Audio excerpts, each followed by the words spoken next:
Welcome back to Cheche. President Uhuru Kenyatta was among regional and world leaders who called on his South Sudanese counterpart Salva Kiir to end the recent fighting in Juba that broke out last week. Kenya, of course, has a stake in how South Sudan handled itself because it helped broker the comprehensive peace agreement that paved the way for the South's independence. Today's guest is Ambassador Tik Geer Tik, South Sudan's national coordinator at the International Conference of the Great Lakes region. And before the break, we were talking about how we got here. You gave us this broad outline of the various interests and, mediation attempts.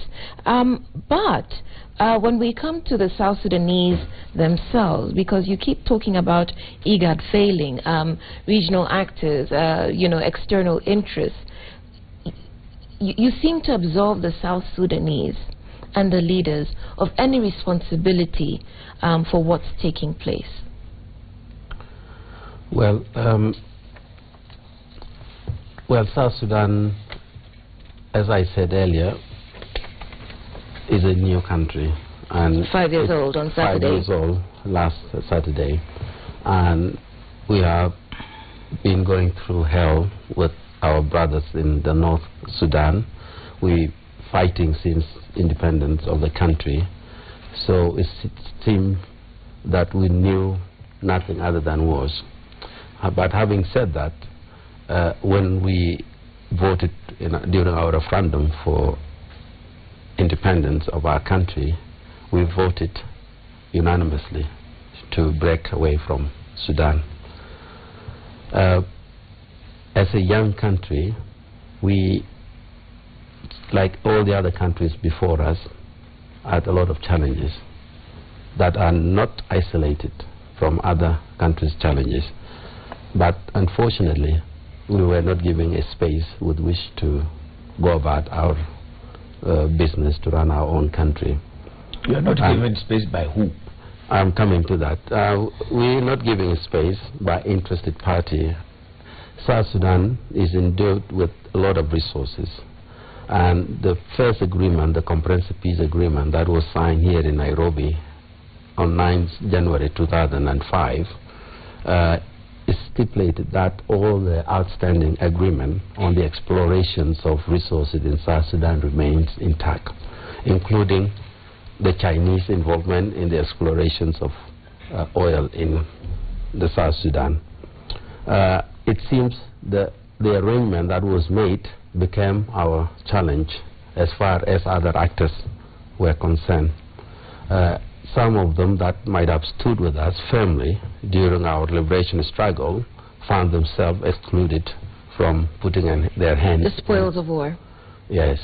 And that brought about unease, and they were trying to now see who was the obstacle, and blinded by their interest, they felt that perhaps the current leadership is the problem,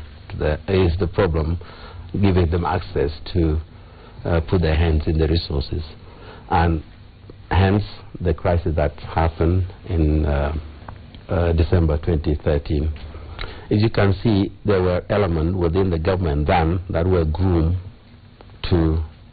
as friends of those so-called international community.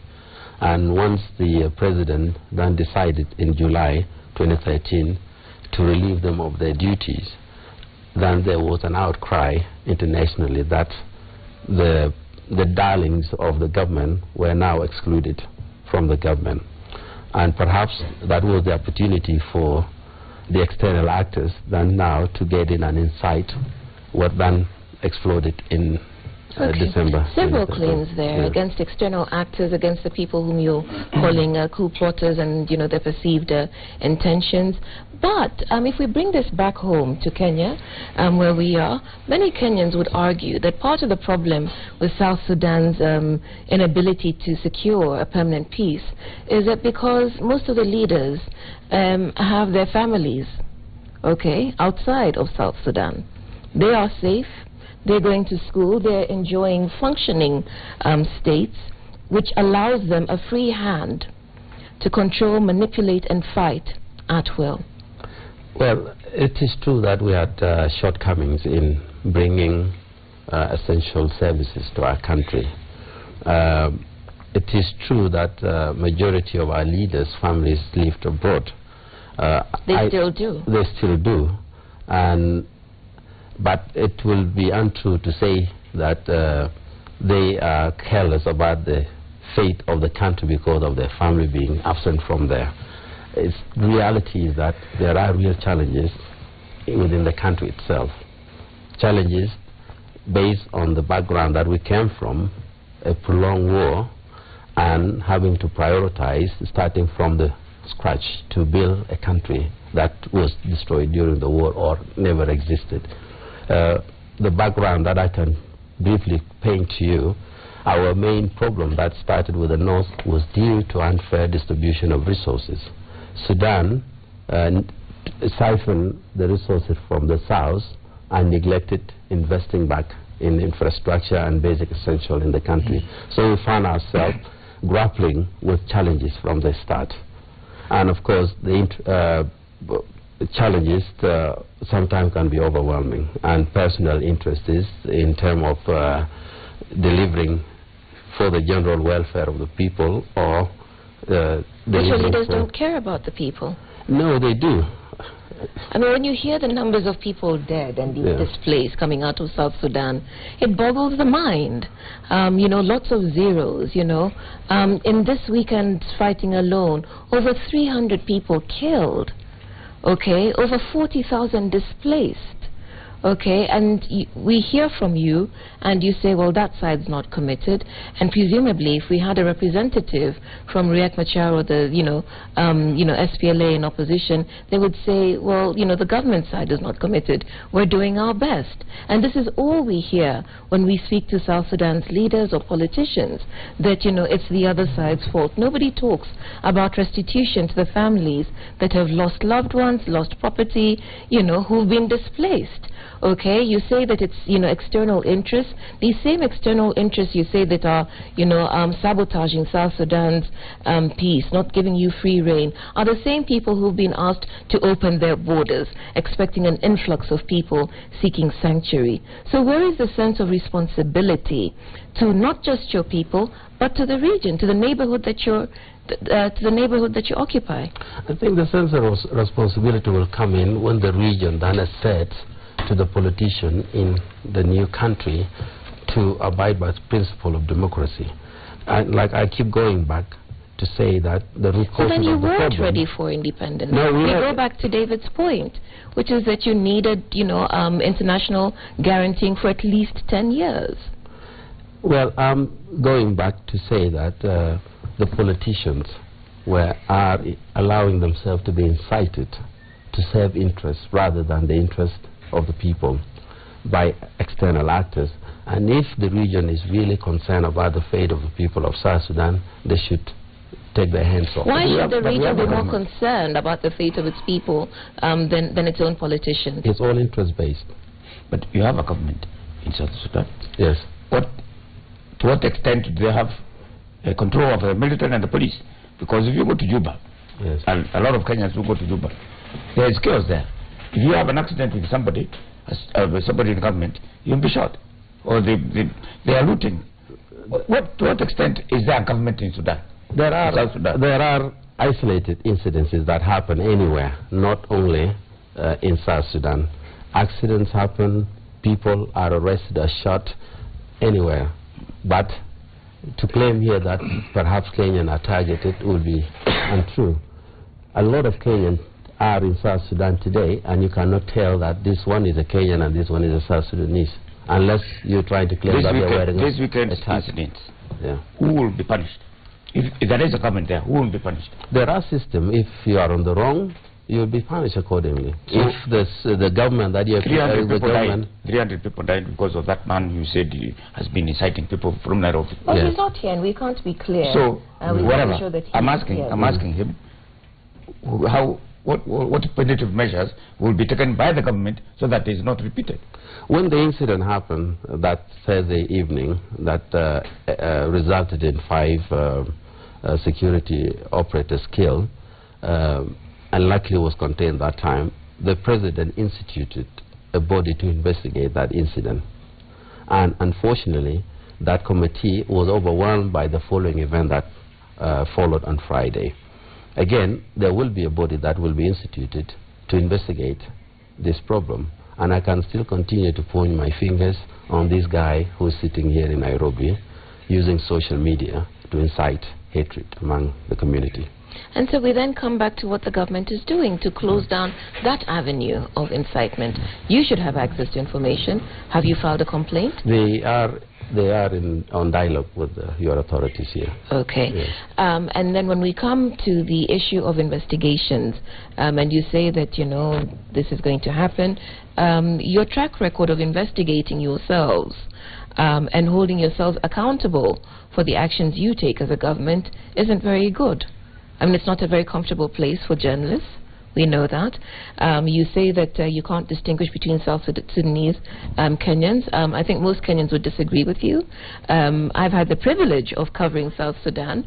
I covered your referendum. I covered your elections. I know that security is so tight in South Sudan that you know where everybody is, where everybody is located. Okay, with the recent outbreak of hostilities, we know that churches and the UN compound were targeted. So what do you mean about these isolated incidents? Well, of course, in time of wars, people individually are charged. And an action of an individual cannot be equated to be a responsibility of a government, even if that individual is on uniform. Yes, like I said earlier, we agree to it, that it is not an ethnic violence in Juba or in South Sudan for that matter, but it is claimed to be. So individuals that are charged with hatred use that card to go on rampage, attacking and doing all kind of atrocities. They have done unthinkable actions, killing people in churches or in hospitals, etc. But it would be wrong to say it was the policy of that individual leader to release his forces to go and target those sites. It is action of individual, really. And Kenyan in Juba, like you said, if you are right that everybody is known where they are, and if they were targeted, there wouldn't be any single Kenyan left in South Sudan. But I can assure you now there are thousands of them in Juba as we speak. Let's look at the implementation of the transition, I mean the agreement. Steps being made, because there were very clear steps towards the election and things that were to be done, a new constitution, integration of the army, boundaries and all those things. What is the progress? They were all on progress. Preparation were in place to institute those bodies and to be functional. And as you can imagine, the last few months, the country has faced immense economic challenges. And South Sudan is not the only country that is facing the current economic challenges. All or most of the oil-dependent countries are equally affected. You can also appreciate that our oil production has reduced immensely due to the crisis that of September. Those are economic challenges. These are economic challenges, but the implementation requires resources. The implementation of those things that you mentioned require resources. And the government is grappling with the meager resources that are at hand. You might have read on the papers the last few months that the civil servant salaries were not paid for a number of months. It is a real challenge. So you can appreciate if some provision in the agreement were delayed because of lack of resources. So in effect, and the implementation of those provisions is squarely to be funded by the government. There was no... So what we can say, in fact, in the agreement, the only thing that has happened is the constitution of the transitional government of national unity. That's all that has happened. None of the other steps that were to be taken towards the election, reconstitution of the, drawing up the new constitution, redrawing boundaries and so on, none has taken. No, the commission have been instituted. But no steps have been. But the functionalities were delayed because of the resources. It is in process that those bodies are instituted pending the availability of resources. So we have not ignored all those provisions. Okay, so when you say we, do you mean the South Sudanese government or the Conference on Great Lakes? Because you were making the point that part of the challenge has to do with this flawed peace agreement that you're working towards. Well, the International Conference on the Great Lakes region is following event in South Sudan. In fact, the day before yesterday, they issued a press statement condemning what has happened and pledging to assist in any way they could. But also, at the same time, there was a meeting here on Monday by the IGAD Forum's ministers, and they came up with the communique, again, perhaps suggesting the claim of David here that international community should involve in running the country. I would say, let's give the country a chance. They have jointly issued the declaration for ceasefire on Monday, and as we speak, it is holding. It will be too. It will be too. Did not order the fight. They did not. They were in a meeting. Yeah. Yes. So it means they have no control of their troops. No, like I said, individual action might have triggered, and people have emotions. And based on emotion, it escalated out of hand. But luckily, let's focus on what is happening right now. Both leaders declared the ceasefire and ordered their troops to retreat to their barracks, and they have complied. They've done that. The airport is reopened. You can go back to Juba. Yes, well, the airport is open. Unfortunately, we don't have our national carrier. We don't, but the commercial flight are still hesitant to fly, only on charter basis that they are flying to Juba. But hopefully, our second national airline, KQ, perhaps will gather up their courage and start flying back. So even when you say that the international community should give South Sudan time, can you not see how frustrating this is? Because it seems as if having shepherded and oversighted the peace process, the end of the war, you're still needing, to put it strongly, and you might resent this, babysitting the country. Well, a parent can never get tired of a child falling and getting up until they gain their balance to walk.